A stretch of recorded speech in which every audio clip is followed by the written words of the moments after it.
আমাদের এই যে জিনিস কি চাই, আমার পুজো করি বটে। কপিল ভগবান তার মাকে বলছেন, দেখো মা, এই আমাকে পুজো করে সকালে, এটা পুজো নয়, পুজো নামে একটা প্রহসন। কি করে না, একটা প্রতিমা বানায়, বানিয়ে সেইখানে সব কিছু দিয়ে পুজো করে। কিন্তু আমি যে সর্বভূতে রয়েছি আমাকে কেউ জিজ্ঞেস করে না। আমি দরিদ্রের মধ্যে না খেয়ে মরছি, আমি একজন রোগী যে সেই রোগের যাতনায় ছটফট করছি, কেউ আমাকে দেখে না। তো বলছেন, অহম সর্বেষু ভূতেষু ভূতাত্মা অবস্থিত সদা তমজ্ঞায় মাং মর্ত্য কুরুতে অর্চা বিড়ম্বনম। আমি সর্বভূতে রয়েছি, তাদের ভূত আত্মা, তাদের অন্তরাত্মা হয়ে আমি সকলের মধ্যে রয়েছি, কিন্তু আমাকে সেখানে অবজ্ঞা করে এই অর্চা একটা বিগ্রহ প্রতিষ্ঠা করে তাকে পুজো করে। তো আমাদের কি করতে হবে? তিনি 4টে করার কথা বললেন। আমরা 1600 উপচার দিয়ে পুজো করি।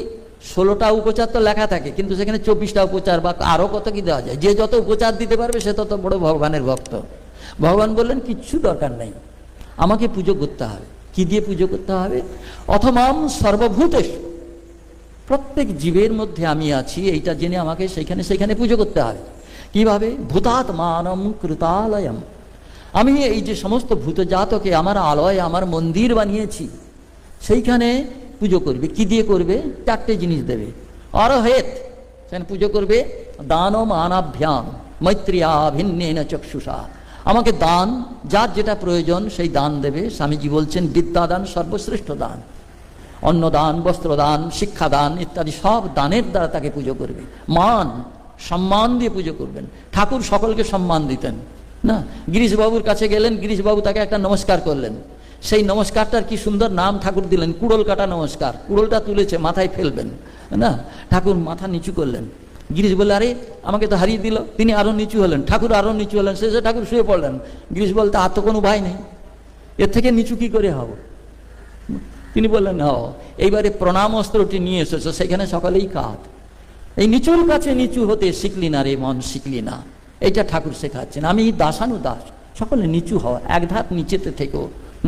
সেই জন্য এই যে বললেন, আর যা কিছু করছো, যত করসি যত অশ্নাসি যত জুহসি দদাসি যত তপস্যাসি কৌন্তেয় তৎ কুরুষ্ব মদর্পণম। বলে কখন সেই অর্পণটা করব? আমার কাজ শেষ হয়ে যাবে তখন করব। তখন দেখে মনে হবে না, এটা আমার তোমাকে দিতে ইচ্ছে করছে না। যদি এরকম মনে হয়, না, আদা বন্তেছ মধ্যেছ, আগে বলতে হবে যা করব তোমাকে দেব, করার মাঝখানে বলতে হবে যা করছি তোমাকে দেব, আর অন্তেছ যা শেষ করে বলতে হবে যা করলাম এই না সব তুমি, রামকৃষ্ণ অর্পণমস্তু। এই হচ্ছে, অতএব যা করছো সব আমাকে দেবে। এই হচ্ছে ঈশ্বরার্পণ বুদ্ধিতে জীবনযাত্রা। এই হচ্ছে গীতার মর্ম কথা। যা করছো সব আমাকে দাও, সর্বধর্মান পরিত্যাজ্য যত করসি দাও। তা ভগবান এমন পরম বান্ধব, আমরা আমার সর্বশ্রেষ্ঠ যে বন্ধু তাকে যদি কোনো জিনিস দেই, বলে আমি খারাপটা তোমার নেব কেন? এমনকি বাবা মা, রত্নাকর সে পাপ করে, তার বাবা মাকে জিজ্ঞেস করলো যে আমার কি হবে? তোমরা যে আমি এই পাপ করে এই যে অর্থ সঞ্চয় করে তোমাদের ভরণ পোষণ করছি, তোমরা এর ভাগ নেবে? বলে আমরা কেন ভাগ নেব, এটা তোমার কর্তব্য, তুমি করছো, কি করে করছো সে তুমি বোঝোগে যাও। পাপের ভাগই আমরা নেই, আমরা তুমি যা আয় করছো তার ভাগই। বাহ, এই হচ্ছে সব সুখের পায়রা। শেষে এসে এদের পড়লেন। তখন বলছে না, কেউ নেবে। অতএব তোমার কর্মফল তোমাকে বলতে হবে। You are to carry your own cross. তোমার যে ক্রসটা সেটা তোমাকে কাঁধে করে বয়ে নিয়ে যেতে হবে। অর্থাৎ তোমার কর্মফল তোমাকে ভোগ করতে হবে, সেখানে কেউ শেয়ার করবে না তোমাকে। এই যে কথা বললেন, শেষ করছি, কি করে করতে হবে? ভগবান বলছেন মনমনা ভব, সব মনটা দিয়ে আমাকে চিন্তা করো।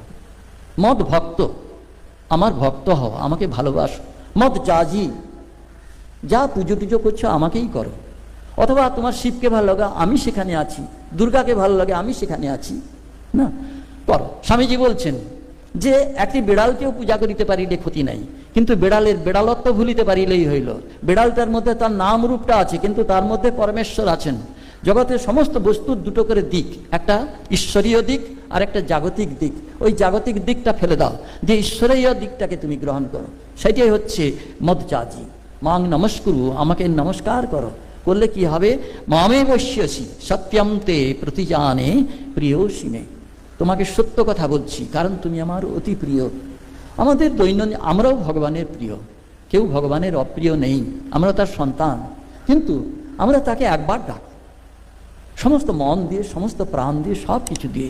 এইটাই ভগবান শেখাচ্ছেন। যা করছো, যা কিছু করছো, ভালো মানুষকে ভালো জিনিসটা দিলে খুশি হয়, খারাপটা দিলে নেবে না। ভগবান বলছেন, সেটা বলছেন যত করো, যা করছো ভালো মন্দের বিচার নেই, সব আমাকে দাও, আমি নেব। এই যে কথা, এই কথা ভগবান বলেছেন। একমাত্র ভগবানই এই কথা বলতে পারেন, আর কেউ পারেন না। এই গীতা, এই তার বাণী আমাদের শিক্ষা দেয়। সেই গীতার এই বাণী আমাদের জীবনের আলোকবর্তিকা, দিশারি। সেইভাবে এই মানুষ চলবে এবং চলে কি হবে? শ্রেয় পরম অবাপসত, সেই পরম শ্রেয়কে লাভ করবে। আসুন আমরা ভগবান শ্রী রামকৃষ্ণকে প্রার্থনা করি যাতে আমরা তাঁর বাণীর অনুসারে আমাদের জীবনকে পরিচালিত করতে পারি এবং আমরা ধন্য হই, কৃতকৃত্য হই, জীবনকে সার্থক করি। ও